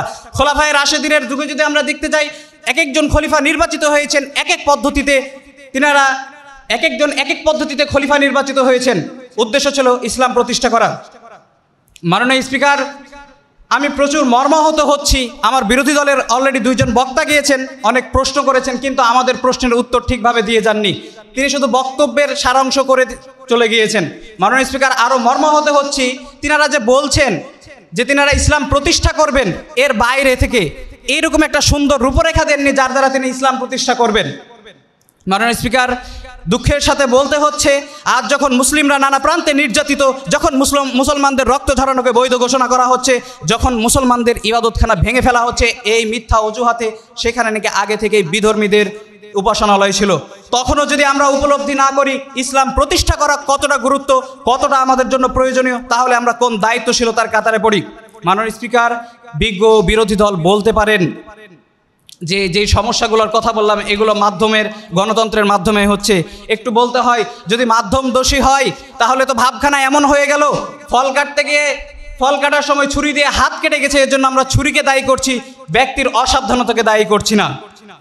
মাননীয় স্পিকার, আমরা এবার বলতে চাই যে ইসলাম প্রতিষ্ঠার যে মাধ্যম সেটা হচ্ছে দাওয়াত। আমরা বলে দিয়েছি, আমাদের প্রধান বক্তা স্পষ্ট করে দিয়েছেন, দাওয়াতের মাধ্যম, আমরা গণতন্ত্রকে একটি দাওয়াতের মাধ্যম ধরেছি এবং এই মাধ্যম যখন আমরা দাওয়াতের মাধ্যম ধরছি, বাংলাদেশে একটা পরিবেশ গড়ে উঠবে অন্যান্য দাওয়াতের ক্ষেত্রে, তাহলে আমরা সঠিকভাবে দাওয়াত দিতে পারবো। মাননীয় স্পিকার, আজকে যদি ইসলামিক দলগুলো গণতন্ত্র থেকে বিমুখ হয়ে যায় তাহলে সেই জায়গাটা কিন্তু খালি থাকবে না, সেই জায়গাটা নাস্তিক বামরা দখল করবে। তারা যদি দখল করে নেয়, তাদের দ্বারা যদি আমরা শাসিত হই, তাহলে আমাদের কি অবস্থা হবে আমরা সহজে উপলব্ধি করতে পারি। যদি পার্শ্ববর্তী দেশ ভারতের দিকে লক্ষ্য করি তাহলে দেখতে পাবো ভারতের মুসলমানদেরকে মৌলিক ইবাদতগুলো পালন করতে দেওয়া হচ্ছে না। যদি আমরা লক্ষ্য করি দেখতে পাবো মিয়ানমারের মুসলমানদের রক্ত ঝরানো হচ্ছে, তাদেরকে জবাই করা হচ্ছে। মাননীয় স্পিকার, যদি আমরা দেখি 2019 সালে যখন ভারতে বিজেপি ক্ষমতায় আসলো তখন তারা মুসলমানদের বাবরি মসজিদ ভেঙে ফেললো এই মিথ্যা অজুহাতে যে সেখানে নাকি তাদের রাম মন্দির রয়েছে। মাননীয় স্পিকার, এইভাবে যখন আমরা তাদের দ্বারা শাসিত হব তখন হচ্ছে আমাদের অবস্থান যেখানে আমরা ধরে রাখা কষ্টকর। যখন আমরা আমাদের অস্তিত্বকে টিকিয়ে রাখতে পারছি না তখন আমরা কেন গণতন্ত্রকে মাধ্যম হিসেবে ধরলে সমস্যাটা কোথায়? মাননীয় স্পিকার, যদি বাস্তবতাকে উপলব্ধি করতে না পারি তাহলে ভবিষ্যতে আমাদেরকে পস্তাতে হবে। মাননীয় স্পিকার, ভিন দেশে নয় আমাদের দেশে যদি দেখি একটা সময় আমাদের দাওয়াতি কাজকে কিভাবে পথরোধ করা হয়েছে। দাওয়াতি কাজ যখন আমরা একটা ছোট্ট সেমিনার করতে গিয়েছি মাননীয় স্পিকার, বিভিন্ন পদে পদে আমাদেরকে দরখাস্ত করতে হয়েছে অনুমোদনের জন্য। কিন্তু মাননীয় স্পিকার, একজন মুসলিম শাসক থাকার পরেও যদি আমাদের এতটা ভোগান্তির শিকার হতে হয়, কখনো অনুমোদন পেয়েছি কখনো পাইনি। পরবর্তী সময়ে আমরা যখন ফ্যাসিস্ট আমলের পর যখন আমরা একটি সেমিনার করার জন্য যখন আমরা অনুমোদন নিতে যাই এত তাড়াতাড়ি পেয়ে গেছি যেটা বলে বোঝানোর মতো নেই। মাননীয় স্পিকার, তাহলে আমরা সহজে অনুমান করতে পারছি যে বাংলাদেশে যদি নাস্তিকদের দ্বারা যদি আমরা শাসিত হই তাহলে আমাদের অবস্থা কি শোচনীয় হবে। মাননীয় স্পিকার, বাস্তবতাকে যদি আমরা উপলব্ধি করতে না পারি ভবিষ্যতে পস্তাতে হবে। আরেকটি কথা থেকে যায় মাননীয় স্পিকার, একজন মুসলিম শাসক থাকার পরেও বাংলাদেশে মাননীয় স্পিকার বিশ্ববিদ্যালয়ের হলগুলোতে প্রকাশ্যে মাইকে আজান দেওয়া নিষিদ্ধ করা ছিল। মাননীয় স্পিকার, তার পতনের পর এখন আমরা মাইকে আজান দেওয়া যাচ্ছে, এগুলো কি সুফল নয়? মাননীয় স্পিকার, মাধ্যমকে সর্বদাই দোষী করা যায় না, এটা হচ্ছে ব্যক্তির ক্ষমতার অপব্যবহারের কারণে এই সমস্ত হয়ে থাকে। মাননীয় স্পিকার, বিজ্ঞ বিরোধী দলের কিছু প্রশ্ন করেছেন, তাদের প্রশ্নগুলোর উত্তরগুলো দিয়ে যায়। তাদের ভাবখানায় এমন গাছে কাঁঠাল গোফে তেল দিয়ে বসে আছে, এখনও একটা সুন্দর রূপরেখা দিলেন না যে আপনারা কীভাবে খেলাফত প্রতিষ্ঠা করবেন, কীভাবে ইসলাম প্রতিষ্ঠা করবেন। মাননীয় স্পিকার, আমাদের প্রথম বক্তা সুন্দরভাবে একটি রূপরেখা দিয়েছে, আমরা এটাকে মাধ্যম ধরছি। যেগুলো আংশিক বিষয় প্রশ্নবিদ্ধ রয়েছে সেগুলোকে আমরা গ্রহণ করি না। মাননীয় স্পিকার, যদি আমরা পাকিস্তানের দিকে দেখি তাহলে দেখতে পাবো তারা হচ্ছে কিছুটা হলেও গণতন্ত্রের মাধ্যমে এসে কিছুটা হলেও ইসলামের বিধিবিধান বাস্তবায়ন করতে পারে। আবার যদি আমরা লক্ষ্য করি তাহলে আমরা দেখতে পাবো তুরস্কেও তারা কিছুটা না হলেও ইসলামের আইন কারণ বিধিবিধান বা দাওয়াতি কাজগুলো সহজ হয়ে যাচ্ছে, মুসলমানদের মৌলিক ইবাদতগুলো সহজ হয়ে যাচ্ছে। মাননীয় স্পিকার, তিনাদের প্রশ্নের উত্তরগুলো দিয়ে দিই। তিনারা বলছেন যে ইখওয়ানরা এসে কেন ইসলাম প্রতিষ্ঠা করতে পারলো না? তাহলে তো ভাবখানা এমন হয়ে গেল সাইকেল চালাতে গিয়ে পড়ে গেছেন তাই আর সাইকেল চালাবেন না। মাননীয় স্পিকার, ইখওয়ানরা কেন তারা ইসলাম প্রতিষ্ঠা করতে পারলো না সেদিকে আমাদেরকে দৃষ্টিপাত করতে হবে। এখানে কারণ হচ্ছে তখন মিডিয়ার অপপ্রচার এবং আরব কান্ট্রিগুলো তাদের রাজতন্ত্র ধ্বংস হয়ে যাবে, এই কারণে ইখওয়ানরা তখন খেলাফত বা ইসলামী তিনারা বেশি দিন টিকে থাকতে পারেননি এবং তিনাদেরকে আরব কান্ট্রিগুলো আমেরিকাদের সঙ্গে হয়ে এই ইখওয়ানকে তারা ক্ষমতাচ্যুত করেছিল। মাননীয় স্পিকার, আমার বিজ্ঞ বিরোধী দলের বক্তা আরেকটি প্রশ্ন করেছেন, সূরা নূরের কথা বলছেন যে যখন তোমরা সৎ কাজ করবে, আমলে সলে করবে, তখন আল্লাহ সুবহানাহু ওয়া তাআলা তোমাদেরকে ক্ষমতা দিবেন। ক্ষমতা কি ঘরে বসে থেকে দিবেন? আল্লাহ সুবহানাহু ওয়া তাআলা বলেছেন প্রত্যেককে রিজিক দিবেন, তো আপনাকে রিজিক অন্বেষণ করতে হবে না? ঠিক তেমনই ক্ষমতাও কি আপনাকে খুঁজতে হবে না? ঘরে বসে থেকে আপনাকে কেউ ক্ষমতা দিয়ে যাবে? কখনোই নয়। মাননীয় স্পিকার, আমরা যদি আরও লক্ষ্য করি মাহজুর অবস্থায় অনেক সময় অনেক বিধান সহজ হয়ে যায়। মাননীয় স্পিকার, দেখুন আমাদের কাছে হচ্ছে সেকুলারিজম একেবারেই অগ্রহণযোগ্য, কিন্তু ভারতের মুসলমানরা সেকুলারিজমের জন্য আন্দোলন করে। মাননীয় স্পিকার, ওমর ইবনে আব্দুল আজিজ কিভাবে তিনি শাসক হলেন? অনেকে বলেছেন তিনার যে শাসনকালটা সেটাকে খেলাফতের সাথে তুলনা করেছেন। মাননীয় স্পিকার, তিনি তো রাজতন্ত্রের মাধ্যমেই খলিফায় আধিষ্ঠিত হয়েছিলেন। মাননীয় স্পিকার, আমি হচ্ছে তিনারা বলছেন, তিনাদেরকে বলতে চাই যে একটি জায়গায় আপনারা দাওয়াত দিলেন, একজনকে মুসলমান বানালেন, মুসলমান বানানোর পর তাকে তো সালাতের আরকানগুলো দেখাতে হবে। সত্য বলতে কি কিছু দেখে দাওয়াত দেওয়া এবং না দেখে দাওয়াত দেওয়ার মধ্যে বিস্তর পার্থক্য রয়েছে। মাননীয় স্পিকার, আপনি এখন তাকে বললেন যে তুমি সালাত আদায় করো, কিন্তু তাকে সালাতের আরকান দেখালেন না, সে কীভাবে রুকু সিজদা করবে? মাননীয় স্পিকার, আমি আমার বিরোধী দলের কাছে কিছু প্রশ্ন করে আমার বক্তব্য শেষ করতে চাচ্ছি। আমরা কি প্রচলিত মাধ্যম ব্যবহার করে গণতন্ত্রের মাধ্যমে ইসলাম প্রতিষ্ঠা করব, না শুধু খেলাফতের কথা নিয়ে বসে থাকবো? আপনারা যেভাবে বলছেন, মাননীয় এক মিনিট আমি চেয়ে নিচ্ছি, আপনারা যেভাবে বলছেন খেলাফত প্রতিষ্ঠা করবেন, ধরে নিলাম যে খেলাফত বাংলাদেশে প্রতিষ্ঠা হয়ে গেল, তাহলে আপনারা আমির নিযুক্ত করবেন কিভাবে? বাংলাদেশের যে মাঝহাবিগত সমস্যা, দল মতগত সমস্যা রয়েছে, এই সমস্যাকে পেরিয়ে আপনারা কিভাবে আমির নিযুক্ত করবেন? বাংলাদেশের 18 কোটি মানুষ হতাশায় ভুগবে না তো? যেখানে আপনারা বলছেন, যেখানে বলা হয় যে শিক্ষাই জাতির মেরুদণ্ড, সেখানে যদি আমরা শিক্ষা সংস্কার না করতে পারি, শিক্ষা সংস্কার করতে গেলে আমাদেরকে ক্ষমতায় গিয়ে শিক্ষা সংস্কার করতে হবে, তাছাড়া শিক্ষা সংস্কার করা সম্ভব নয়। মাননীয় স্পিকার, আজকে শিক্ষা সংস্কার না হওয়ার কারণে আমাদের ছাত্রদেরকে, জেনারেল ছাত্ররা ধ্বংসের মুখে চলে যাচ্ছে। মাননীয় স্পিকার, সর্বশেষে একটি কথা বলছি, ঔষধ তিতা হলেও তার দ্বারাই রোগ নিরাময় হয়, কিন্তু চকলেট মিষ্টি হলেও তার দ্বারা রোগ নিরাময় হয় না। এ বলে আমার বক্তব্য শেষ করছি। ধন্যবাদ মাননীয় স্পিকার। আসসালামু আলাইকুম রহমতুল্লাহ। আসসালামু আলাইকুম রহমতুল্লাহ। হামিদাও ওয়া মুসাল্লিয়ান ওয়া বা'দ। উপস্থিত এই ইলমি বিতর্ক প্রতিযোগিতার সম্মানিত সভাপতি, বিজ্ঞ বিচারক মণ্ডলী, শ্রদ্ধেয় পরিচালক বৃন্দ ও আমার সামনে উপবিষ্ট প্রাণপ্রিয় শ্রোতা বন্ধুগণ, আপনারা সকলে অবগত হয়েছেন আজকের এই ইলমি বিতর্ক প্রতিযোগিতার বিষয় বর্তমান সমাজ ব্যবস্থায় গণতন্ত্রের মাধ্যমে খেলাফত প্রতিষ্ঠা করা সম্ভব। কোরআন হাদিসের স্পষ্ট দলিল ও রাসূল সাল্লাল্লাহু আলাইহি সাল্লামের ভবিষ্যৎবাণী থাকার কারণে আমরা উক্ত বিষয়ের বিপক্ষে অবস্থান করছি। মাননীয় স্পিকার, একমাত্র খেলাফতের মাধ্যমে ইসলাম প্রতিষ্ঠা সম্ভব। দলিল মুসনাদে আহমদ হাদিস নাম্বার 18430, সিলসিলা সহিহ হাদিস নাম্বার 5, হযরত হুযায়ফা ইবনুল ইয়ামান রাদিয়াল্লাহু আনহু থেকে বর্ণিত, রাসূল সাল্লাল্লাহু আলাইহি সাল্লাম কিয়ামতের আগ পর্যন্ত প্রতিটি যুগের বর্ণনা দিয়েছেন এভাবে: 1. নবুয়তি জিন্দেগি, 2. নবুয়তের তরিকায় খেলাফতের আগমন, 3. অত্যাচারী রাজাদের আগমন, 4. জবরদখলকারী শাসকের আগমন ও 5. সুম্মা তাকুনু খিলাফাতান আলা মিনহাজিন নবুওয়া, অর্থাৎ নবুয়তের তরিকায় খেলাফতের আগমন। এরপর নবী সাল্লাল্লাহু আলাইহি সাল্লাম চুপ থাকলেন। সম্মানিত উপস্থিতি, আজ যারা বলছে যে গণতন্ত্রের মাধ্যমে খেলাফত প্রতিষ্ঠা হবে, এখানে কি হাদিসে বলা হয়েছে যে গণতন্ত্রের মাধ্যমে খেলাফত প্রতিষ্ঠা হবে? সম্মানিত উপস্থিতি, এখানে শুধু বলা হয়েছে সুম্মা তাকুনু খিলাফাতান আলা মিনহাজিন নবুওয়া, অর্থাৎ নবুয়তের তরিকায় খেলাফত প্রতিষ্ঠিত হবে। এই নবুয়তের তরিকাটা কি? এটা হলো সরল পথ বা সিরাতুল মুস্তাকিম। আল্লাহ সুবহানাহু ওয়া তাআলা সূরা ফাতিহা 1 নম্বর সূরা 7 নম্বর আয়াতে বলছেন, সিরাতাল লাযিনা আনআমতা আলাইহিম। এটা তাদের পথ যারা অনুগ্রহ প্রাপ্ত হয়েছে, পুরস্কার প্রাপ্ত হয়েছে। এরা কারা? এরা হলে সূরা নিসার 69 নম্বরে আল্লাহ তাআলা বলছেন আনআমতা এর ব্যাখ্যা দিয়ে, এরা হলেন নবী রাসূলগণ, সিদ্দিকগণ, শহীদগণ এবং সালেহ বান্দাগণ। সম্মানিত উপস্থিতি, এর বিপরীতে গণতন্ত্র কি নবী রাসূল, সিদ্দিক, শহীদ ও সালেহিনদের পথ, নাকি আব্রাহাম লিঙ্কন সহ যারা ইহুদি খ্রিস্টান রয়েছে তাদের মত? সম্মানিত উপস্থিতি, এই প্রশ্নটি তাদের করে গেলাম। এর বিপরীতে যে গণতন্ত্রের কথা বলছে, তাতে ইহুদি খ্রিস্টানদের মতবাদের কথা বলছে। আল্লাহ সুবহানাহু ওয়া তাআলা বলছেন গায়রুল মাগদুবি আলাইহিম ওয়ালাদ-দাল্লিন, এটা তাদের পথ নয় যারা অভিশপ্ত ও পথভ্রষ্ট। সম্মানিত উপস্থিতি, এ থেকে আমরা বুঝতে পারি যে গণতন্ত্র হলো ইহুদি খ্রিস্টানদের মত। আমি যদি আরেকটু ভিতরের দিকে যাই গণতন্ত্রের ভিতরে, তাহলে দেখতে পাবো সেখানে প্রকাশ্য দুটি শিরক রয়েছে। 1. সার্বভৌম ক্ষমতার মালিক জনগণ, অথচ আল্লাহ তাআলা সূরা আলে ইমরান 3 নম্বর সূরা 26 নম্বর আয়াতে বলছেন কুলিল্লাহুম্মা মালিকাল মুলক, হে রাসূল আপনি বলুন সার্বভৌম ক্ষমতার মালিক আল্লাহ। সম্মানিত বিপক্ষীয় ভাইরা, আপনারা কি আল্লাহর হককে নষ্ট করে খেলাফতের মতো একটি গুরুত্বপূর্ণ নিয়ামতকে পাওয়ার এটা সম্ভব মনে করেন? আশা করি উত্তর দিয়ে যাবেন। এরপরে আরেকটি শিরক হলো অধিকাংশের রায় চূড়ান্ত, অর্থাৎ অধিকাংশ মানুষ, অর্থাৎ যদি 100 জন মানুষ থাকে, সেখানে 90% মানুষ যদি বলে যে সুদ হালাল, পতিতাবৃত্তি হালাল, ঘুষ হালাল, তাহলে কি সেটা জায়েজ হয়ে যাবে আমাদের জন্য? কোশ্চেন কালেও জায়েজ হবে না, কারণ এটা শরিয়া কখনো পরিবর্তন হয় না। আল্লাহ তাআলা বলছেন সূরা আনআম 6 নম্বর সূরা 116 নম্বর আয়াতে আল্লাহ বলছেন ওয়া ইন তুতি আকসারা মান ফিল আরদি ইদিল্লুকা আন সাবিলিল্লাহ, যদি তুমি অধিকাংশ মানুষের রায়কে গ্রহণ করো তাহলে তারা তোমাকে আল্লাহর পথ থেকে দূরে সরিয়ে রাখবে। সম্মানিত উপস্থিতি, কোরআন হাদিসের সাথে গণতন্ত্রের এরকম অহিনুকূল সম্পর্ক হলে কিভাবে বিপক্ষীয় ভাইরা বলছে যে গণতন্ত্রের মাধ্যমে খেলাফত প্রতিষ্ঠা সম্ভব?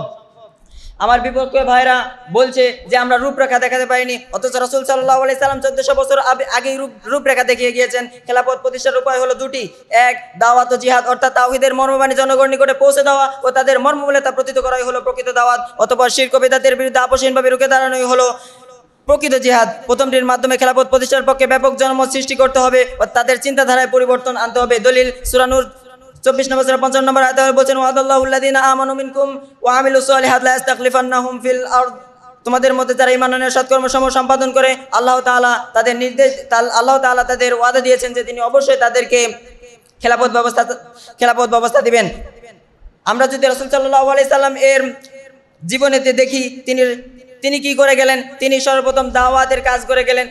মক্কি জীবনের 13টি বছর তিনি এই কাজই করে গিয়েছেন, দাওয়াত অর্থাৎ আকীদা ও আমলে সালেহ এর জন্য কাজ করে গিয়েছেন। এরপরে কথা কলম ও সংগঠনের মাধ্যমে জনমত গঠন ও সমাজে পরিবর্তন আনতে হবে, অথবা বৃহত্তর সাংগঠনিক ইমারতের পথ বেয়ে একদিন জাতীয় ভিত্তিক ইসলামের খেলাফত প্রতিষ্ঠিত হবে।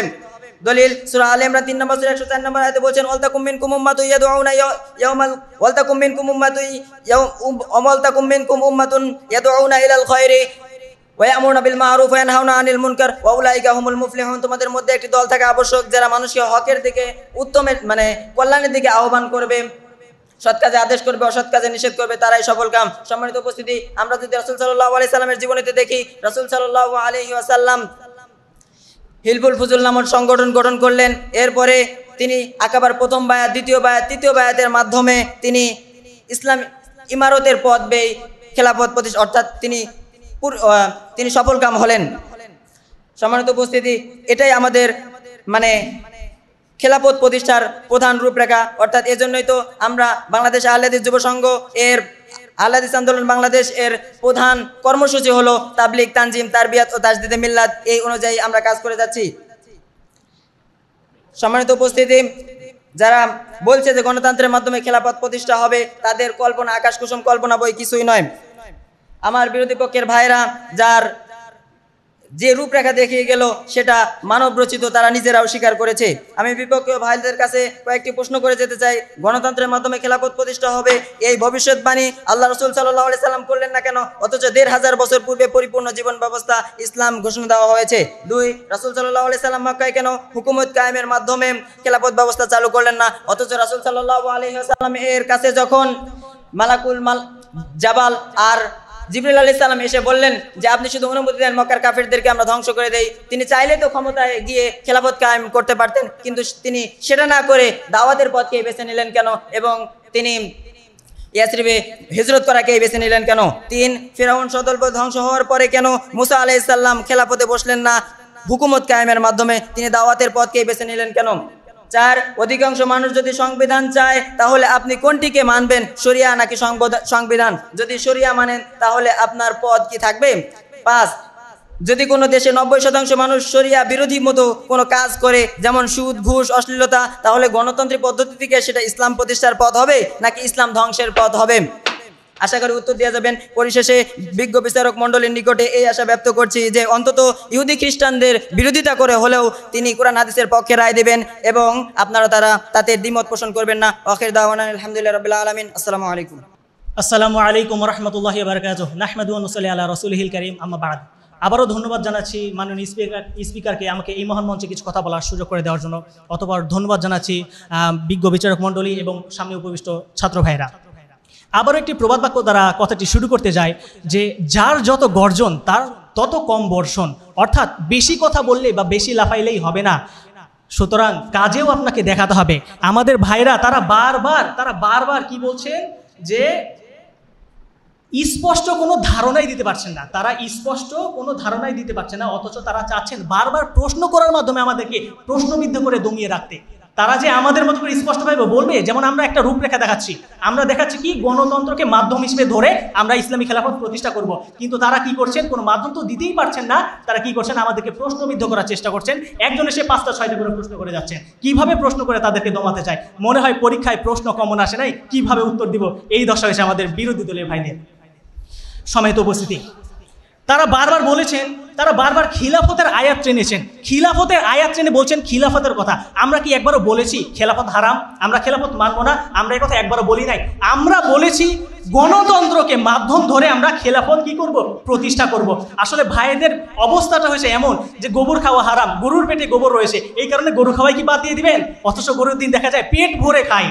বিষয়টি কি এমন নয়? গণতন্ত্রের শব্দ হারাম নয়, গণতন্ত্রের আংশিক হারাম। এই আংশিক হারামের কারণে কি আপনি গণতন্ত্রকে হারাম বলতে পারবেন? কখনোই নয়, বরং আমরা এই আংশিক হারামটুকু বাদ দিয়ে গণতন্ত্রের মাধ্যমে আমরা কি ইসলাম প্রতিষ্ঠা করতে পারবো।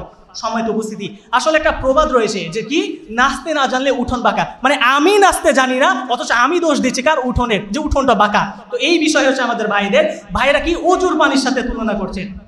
অজুর পানির সাথে কেমনভাবে তুলনা করলে হয়, অথচ আল্লাহ রাসূল সাল্লাল্লাহু আলাইহি ওয়াসাল্লাম বলেছেন কি, ইন্নামাল আ'মালু বিনিয়াত, সকল কাজই নিয়তের উপর নির্ভরশীল। আপনার যদি নিয়ত থাকে না আমি এই গণতন্ত্রের মাধ্যমে আল্লাহ প্রদত্ত বিধান রচনা করব, তাহলে আপনি অবশ্যই রচনা করতে পারবেন। আশা করি আপনারা প্রশ্নের উত্তরটি পেয়েছেন। তারপরে আমাদের ভাইয়ের বিষয়টি কেমন হয়েছে যে তারা বলেছেন যে আমরা কি করি না, তাকলিদ করি না, ইমামদের মত গ্রহণ করি না। তো ভাইদের বিষয়টি হয়েছে এমন যে কথায় কথায় দ্বন্দ্বে তিনি বউকে একসাথে 3 তালাক দিয়ে ফেলেছেন, এখন কি করবেন বুঝতে পারছেন না। তখন আমাদের শাইখ ইবনে বাজ ইবনে উসাইমিনের কাছে গেছেন, তখন তাদের ফতোয়া পেয়ে তখন তারা শান্ত হয়েছেন। অথচ এখন যখন আমরা শাইখ বাজের কথা বলছি, ইবনে উসাইমিনের কথা বলছি, তখন তারা বলছেন আমরা তাকলিদ করি না। সমেত উপস্থিতি, আমাদের ভাইরা বারবার বলেছেন যে গণতন্ত্র হারাম, গণতন্ত্র হারাম। আর কি বলেছেন, তারা দাওয়াত দিবেন, কি করবেন, দাওয়াত দিয়ে এবং জিহাদের মাধ্যমে কি করবেন, গণতন্ত্র প্রতিষ্ঠা করবেন। ভালো কথা। তো আপনি কি করেন, আপনার পক্ষে জিহাদ দেওয়া সম্ভব না, আপনি কি করবেন, দাওয়াত দিবেন, সেটাও ভালো কথা। তাহলে আপনি যে বারবার বলছেন গণতন্ত্র হারাম, তাহলে আপনি হারাম দেশে কিভাবে করে দাওয়াত দিবেন? আশা করি উত্তর দিয়ে যাবেন। বারবার এখানে তারা আমাদেরকে কি বলতে যাচ্ছে যে এটা করা জায়েজ নয়, গণতন্ত্র হারাম, আপনি গণতন্ত্র প্রতিষ্ঠা করতে পারবেন না। অথচ রাসূল সাল্লাল্লাহু আলাইহি ওয়াসাল্লাম হাদিসে কি স্পষ্টভাবে মাহজুরের অবস্থা উল্লেখ করেছেন। এখানে আমাদের অবস্থাটা এমন হয়েছে যে আমরা মাহজুর। মাহজুরতা কেমন? আপনি এমন একটা অবস্থায় রয়েছেন যেখানে আপনার শুকরের গোশত ছাড়া কোনো কিছু নেই। তা আপনি যদি শুকরের গোশত না খান মারা যাবেন, তাহলে আপনি কি বলবেন শুকরের গোশত হারাম, তাই আমি শুকরের গোশত খাবো না? এই জন্য কি আপনি মরবেন? কখনোই না। বরং সেই ক্ষেত্রে আমাদের মাহজুরতার অবস্থা, অর্থাৎ শুকরের গোশত খেয়ে আমাদেরকে প্রথমত বাঁচতে হবে। সেই অনুরূপ আমরা গণতন্ত্রকে মাধ্যম হিসেবে ধরে ইসলামী খেলাফত প্রতিষ্ঠা করব এবং খেলাফতের পরে আল্লাহ প্রদত্ত রচনা সেটা আমরা সংবিধান নাজিল করবো ইনশাআল্লাহ। তারা কি বলছেন যে বারবার বলছেন যে মানব রচিত বিধান, মানব রচিত বিধান, এমনকি মদিনার কি রয়েছে যে বৃহৎ স্বার্থে মানব রচিত বিধানও গ্রহণ করা যায়। যেমন মদিনা সনদে রয়েছে যে বৃহৎ স্বার্থে আপনি মানব রচিত বিধানকে গ্রহণ করতে পারবেন যখন আপনার কোনো উপায় থাকবে না। তাহলে কি আপনার উপায় না থাকার কারণে আপনি কি বৃহৎ স্বার্থে মানব রচিত বিধানও কি করতে পারবেন, গ্রহণ করতে পারবেন। তারা বারবার বলেছেন কি যে খিলাফত করবেন, খিলাফত দিয়ে কি করবেন, খিলাফত কায়েম করবেন। তো তারা বারবার খিলাফতের কথা বলছেন, কিন্তু খিলাফতটা কিভাবে করবেন? চার সাহাবী 4 রকম খিলাফত অবস্থা ছিল। তারা কি খিলাফতের স্পষ্ট রূপরেখা আদৌ দিয়েছেন? তারা দেয় নাই। তারা অন্ধের মতো অন্ধে ঢিল ছুড়ে গিয়েছেন। সমেত উপস্থিতি, এখন পর্যন্ত আমরা তাদেরকে যে সমস্ত প্রশ্ন করেছি, এখন পর্যন্ত সেই সমস্ত প্রশ্নের একটারও উত্তর দিতে পারে নাই। হয়তো তাদের প্রশ্ন কমন পড়ে নাই, তারপরেও তাদেরকে পুনরায় আরও একটি প্রশ্ন করে যেতে চাই যে আমরা আজকে সব সময় যে কোনো ফতোয়াতে, যে কোনো পরিস্থিতিতে, ঈদের চাঁদ উঠা, তারাবির নামাজ, যে কোনো অবস্থাতেই আমরা সৌদি আরবকে অনুসরণ করি। সৌদি আরবের ফতোয়া বোর্ড কি গ্রহণ করি, তাদের ফতোয়ার পিছনে পড়ে থাকি, তাদের ফতোয়া দিয়ে আমরা ফতোয়া গ্রহণ করি। অথচ এখানে ফতোয়া যে আমরা গ্রহণ করি, এখানে গণতন্ত্র তো তাও ইসলামী খেলাফতের অনেকটাই আংশিক মিল, কিন্তু সৌদি আরবে কি রয়েছে, রাজতন্ত্র, যেটা একেবারেই হারাম। মাননীয় স্পিকারের কাছে আমি কিছু সময় চেয়ে নিচ্ছি। তাহলে কি রাজতন্ত্র, যেটা একেবারেই হারাম, তাহলে রাজতন্ত্রের মাধ্যমে সৌদি আরব কি করছে, তাদের রাষ্ট্রকে কায়েম করছে এবং তাদের ইসলামিক অবস্থা আমাদের দেশে থেকেও ভালো, এবং তাদেরকে আপনারা গ্রহণ করছেন। তাহলে তাদেরকে কেন গ্রহণ করছেন? আশা করি উত্তর দিয়ে যাবেন। তাই আবারও বলতে চাই বিরোধী দলের ভাইদেরকে, যুক্তিতর্ক বাদ দিন, আমাদের সুরে সুর মিলান এবং বলুন গণতন্ত্রের মাধ্যমে ইসলাম প্রতিষ্ঠা করা সম্ভব। ধন্যবাদ মাননীয় স্পিকার, ধন্যবাদ সবাইকে। আসসালামু আলাইকুম রহমতুল্লাহ। আসসালামু আলাইকুম রহমতুল্লাহি ওয়া বারাকাতুহু। ধন্যবাদ মাননীয় স্পিকারকে আমাকে দ্বিতীয়বার সুযোগ করে দেওয়ার জন্য। কথা হচ্ছে যে যুক্তির জবাব দেওয়া যায়, মিথ্যাচারের জবাব কি হয়? মাননীয় স্পিকার তৃতীয় বক্তা যখন আসলো, তিনি তখন বারে 5-7 মিনিট বক্তব্যে 4 মিনিট ভারতের কথা উল্লেখ করলেন এবং তিনি কমসে কম 5 বার উল্লেখ করলেন যে ভারতে মসজিদের জায়গায় মন্দির বানানো হচ্ছে, যে সেখানে নাকি ইসলামিকরা নাকি ইসলামিক দল নাকি বলে গণতন্ত্রের ক্ষমতায় নাই। এটা কতটুকু মূর্খতার পরিচয়! তারা বোধহয় জানে না ভারতে একটা দলই আছে ওআইসি, যেটা ইসলাম ভিত্তিক সংগঠন, তারা এখনও পার্লামেন্টে আছে। এইভাবে সহ মিথ্যাচারে কোনো শেষ ছিল না। আমরা এই জন্যই আমরা আহলে হাদিস, কারণ আমরা বলি যদি তোমরা কথা বলো তাহলে দলিল দিয়ে বলো। আল্লাহ সুবহানাহু ওয়া তাআলা পবিত্র করে বলছেন কুল হাতু বুরহানাকুম ইন কুনতুম সাদিকিন। তারা ইসলামিক খিলাফতের মতো একটা বিষয় তারা যুক্তি আনছে, যারা যুক্তি আনছে এমন যুক্তি, জবাই করার যুক্তি, গরু গোশত খাওয়ার যুক্তি, উজুর যুক্তি, মানে উজু ছাড়ার যুক্তি, মানে এই ধরনের কত কিছুই হয়। তৃতীয় বক্তা একটা কথা বলছে যে শিক্ষা সংস্কার নাকি বলে ক্ষমতায় যা আসা কওয়া যায় না। আমি এখন বলবো সে মনে হয় আমাদের আমির জামাতের খোঁজ খবরই রাখে না। মাননীয় স্পিকার, শিক্ষা সংস্কার নাকি বলে হয় না। যখন এই বই লিখলো, এই বইয়ের প্রতিক্রিয়া যখন স্যার এখানে জুমার খুতবায় বয়ান দিল, এই বইয়ের প্রতিক্রিয়ায় কি কি হয়েছে তারা জানলোই না। কিছুদিন আগে একটা বাস্তব প্রমাণ দিই, মাদ্রাসায় কমার্স চালু করার কথা হচ্ছিল, তখন আমাদের স্যার আমিরে জামাত তিনি লেখালেখি করলেন। তার লেখার ফসলতে আগের দিন মদিনায় গেলাম, তারা বলছে না, স্যারের লেখার ফসলতে এই জিনিসটা এখন চাপা পড়ে আছে, তাহলে কি মিথ্যাচর নয় মাননীয় স্পিকার? তৃতীয়ত তারা বলল যে আমরা আমির নিযুক্ত। মাননীয় স্পিকার, বৃহৎ বাংলাদেশে আহলে হাদিস পরিবার প্রায় 3 কোটি, মতান্তরে তারা বেশি কিছু কম। আমাদের বিভিন্ন ধরনের বিভিন্ন আমির আছে, যেমন আমাদের আমির প্রফেসর ডক্টর মোহাম্মদ আসাদুল্লাহ গালিব। আজকে যদি ইসলামী খিলাফত কায়েম হয়ে যায়, আমির নিযুক্ত না হয়, আমরা বায়াত করছি কার কাছে? আমাদের আমিরে জামাত কাছে। আমাদের আমিরে জামাত যার কাছে বায়াত করবেন, অথবা তিনি যদি নিজে আমির নিযুক্ত হন, তাহলে সমস্যার কথা কি আছে? যদি জ্ঞানীরা এক জায়গায় বসে তাহলে হয় সমাধান, আর গণতন্ত্র নামে যদি মূর্খরা এক জায়গায় বসে তাহলেই হয় ফাসাদ। এই জিনিসটারই পার্থক্য তারা করতে পারি নাই। মাননীয় স্পিকার, যদি শুরু করি তাদের মিথ্যাচার, আমার কমসে কম আধা ঘন্টা সময় লাগবে। আমরা নাকি প্রশ্নের উত্তর দেয়নি। যদি আমি শুরু করি, আমি শুরুতে বলছিলাম আলিয়ামা আকমালতু লাকুম দীনাকুম, দিন পরিপূর্ণ হয়ে গেছে, সেখানে আসিয়াত কেন নাই? তারা কিছুই বলতে পারে নাই। আমি আল্লাহু আলা কুল্লি শাইইন কদিরের ব্যাখ্যা চাইছিলাম, দিতে পারি নাই। ইনিল হুকমু ইল্লা লিল্লাহ ব্যাখ্যা চাইছিলাম, দিতে পারি নাই। আমাদের বিরোধী দলে আমার দ্বিতীয় বক্তা প্রশ্ন করছিল 5টা, একটা প্রশ্নের উত্তর দিছে, 4টা দেয়নি, বরঞ্চ আমাদের উপর মিথ্যাচার করে আমরা নাকি প্রশ্ন উত্তর দেয়নি। অথচ তারা ইসলামিক খিলাফতের মতো একটা বিষয়, এমন একটা গুরুত্বপূর্ণ বিষয়কে তারা ফুটায় তুলতেছে কিসের মাধ্যমে? শুধু তারা ফুটাতে চলছে এই যে প্রবাদ, গাছের গোড়ায় পানি নাই, এই নাই ওই নাই, কিন্তু এটা কি সম্ভব? আর তারা নাকি বলছে যে ঘরের মাধ্যমে আমরা কেমন করে বসে ইসলামিক খিলাফত কায়েম করতে পারবো। মাননীয় স্পিকার, সে হয়তো বা জানে না আমাদের দাওয়াতের ফলপ্রসূ, আমাদের জানে না যে আমাদের যে রাসূল সাল্লাল্লাহু যেমন করে তাবলীগ করে গেছিলেন, তানজিম করে গেছিলেন, তারবিয়াত করে গেছিলেন, তাজদিদে মিলাদ করে গেছিলেন, অনুরূপ ফলে আমরা এখানে দাঁড়াই খিলাফতের পক্ষে কথা বলতে পারতেছি। যদি আমরা জরিপ চালাই, আমাদের বাপ দাদার যে ছিল, প্রজন্ম ছিল, তারা হয়তো বা জানতোই না খিলাফত কী জিনিস, কিন্তু আজকে আমাদের দাওয়াতের ফলে তাদের মস্তিষ্কে এতটুকু ঢুকছে যে গণতন্ত্র হারাম, আর আমরা নাকি বসেই আছি। শুরু করলে যদি বলা যায় তাদের প্রত্যেকটা পয়েন্ট ধরে মাননীয় স্পিকার কমসে কম 2 থেকে আড়াই ঘন্টা লাগবে। মনে হয়েছে তারা বলছে যে আমরা নাকি প্রশ্ন কমন পড়ি নেই, অথচ আমি দেখতেছি তারা পড়াশোনাই করে আসেনি, শুধুমাত্র যুক্তিতর্ক ছাড়া অন্য কোনো কিছুই। যদি কথা বলতে হয়, তারা নাকি আমরা বলে খিলাফতের বাস্তব রূপরেখা দেয়নি, বা খিলাফতের যদি বাস্তব রূপরেখা না দিয়ে থাকি, তাহলে এই যে 2 আয়াতের ব্যাখ্যা কিসের ব্যাপারে? আমরা শর্ত দিয়েছি, ইবনু তাইমিয়া রহমতুল্লাহ শর্ত দিয়েছি, আর তারা শর্ত দিয়েছে এমন আলেমের, যেসব আলেমের যুক্তি, যেসব আলেমের কথা আমরা গ্রহণযোগ্য না, কারণ তাদের আকীদা সংস্করণ না, তাদের আকীদা রয়েছে ভুল সংস্করণ। তারা বলছে আমরা নাকি তাকলিদ করি না। হ্যাঁ, আমরা তাকলিদ করি, কিন্তু আমরা তাকলিদের সাক্ষী করি না। মাননীয় স্পিকার, আংশিক হারাম, পরে আবার বলছে এই খিলাফতের সাথে নাচ গান সহ বিভিন্ন ধরনের, আবার বলছে ইখওয়ানে নাকি বলে সফলতা অর্জন করতে পারি আরব মিডিয়ার কারণে, পরে আর এখন কি আর এই ইহুদিবাদী মিডিয়াগুলো বন্ধ হয়ে গেছে? তার মানে এখন ক্ষমতায় গেলে ইহুদিবাদী মিডিয়া সবগুলো সালাম দেবে না, ঠিক আছে? তখন আমরা খারাপ ছিলাম, আজকে আমরা ভালো হয়ে গেছি। তখন আমরা জায়নিসবাদী ছিলাম, আজকে আমরা মুমিন হয়ে গেছি। কি সব হাস্যকর যুক্তি ছাড়া অন্য কোনো কিছুই নাই। মাননীয় স্পিকার, এইভাবে যদি শুরু করি, আবার বলছে যে আমরা নাকি কোথাও নাকি বলে ইসলামিক খিলাফত কায়েম করতে পারিনি, তাদের তৃতীয় বক্তা বলে গেছে। এটা যাহা মিথ্যা কথা। আর তৃতীয় আফগানিস্তানে ইসলামিক খিলাফত না, ইমামত প্রতিষ্ঠা হয়নি মাননীয় স্পিকার।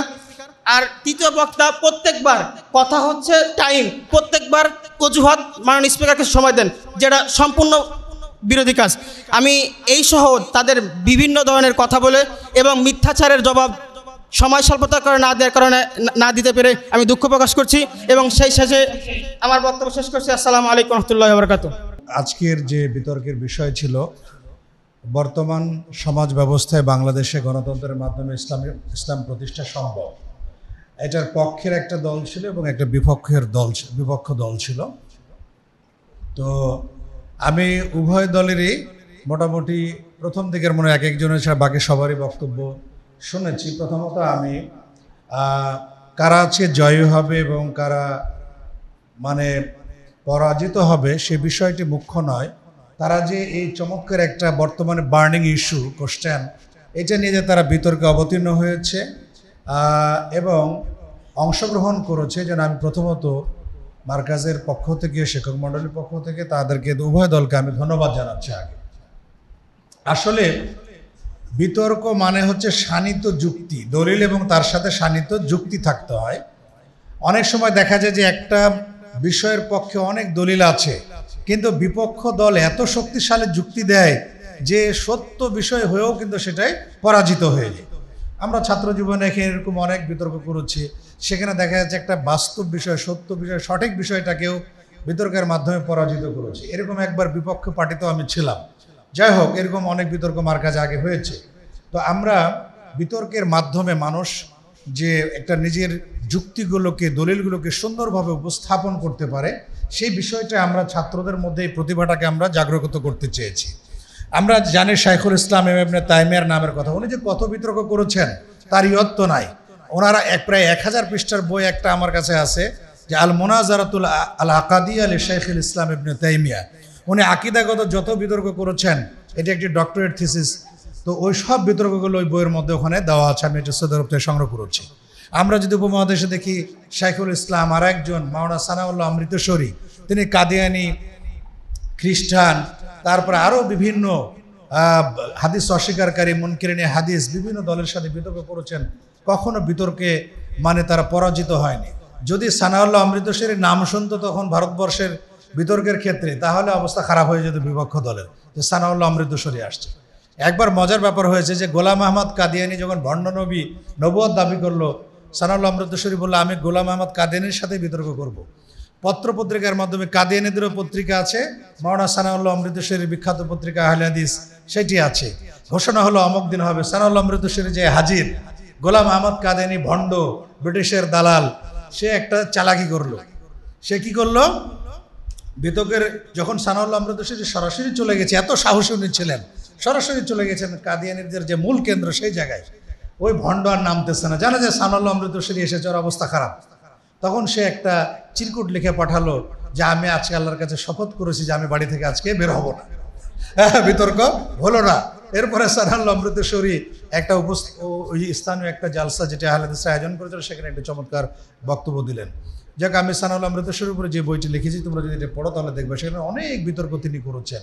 এবং হানাফি আহলে হাদিস নির্বিশেষে এই উপমহাদেশে তিনি মুসলমানদের পক্ষ থেকে বিতার্কিক নিযুক্ত হতেন। দারুল উলুম দেওবন্দের মাহমুদ আল হাসান দেওবন্দি, আনোয়ার শাহ কাশ্মীরি, এইসব বড় বড় আলেমরা উপস্থিত থাকতে মুসলমানদের পক্ষ থেকে, চিন্তা করো, সানাউল্লাহ অমৃতসরী মুসলমানদের পক্ষ থেকে বিতার্কিক বা প্রধান তার্কিক তিনি নিযুক্ত হতেন। তারা তার সাথে থাকতো বা তাকে সহযোগিতা করত। এরকম একটা মর্যাদা প্রতিষ্ঠিত হয়েছিল। ইমামুল মুনাজিরিন বেলা মুদাফে তাকে বলা হয়, অপ্রতিদ্বন্দ্বী তিনি একজন মুনাজির ছিলেন। যাক, আমার বক্তব্য দীর্ঘায়িত করবো না। তো দুই দলে আমার মনে হয় যে খুব ভালো বলেছে, আমার কাছে মনে হয়েছে। তো যাক, আজকে কে জয়ী হবে কে বিজয়ী হবে আমি জানি না, তবে উভয় দলকে আমি ধন্যবাদ জানাচ্ছি। এবং আমাদের ইনশাআল্লাহ এই বিতর্ক কার্যক্রম আমাদের মানে চলমান থাকবে ইনশাআল্লাহ। আমাদের এই যারা আজকে বিতর্ক করলো বা এই জাতীয়রা যারা ভবিষ্যতে বিতর্ক করবে, শুধু এদের মধ্যে তো সীমাবদ্ধ না, আগামীতে যখন হবে এরা কেউ অংশগ্রহণ করতে পারবে না, নতুন আবার আসবে, প্রত্যেকবার নতুন নতুন তার্কিক আসবে।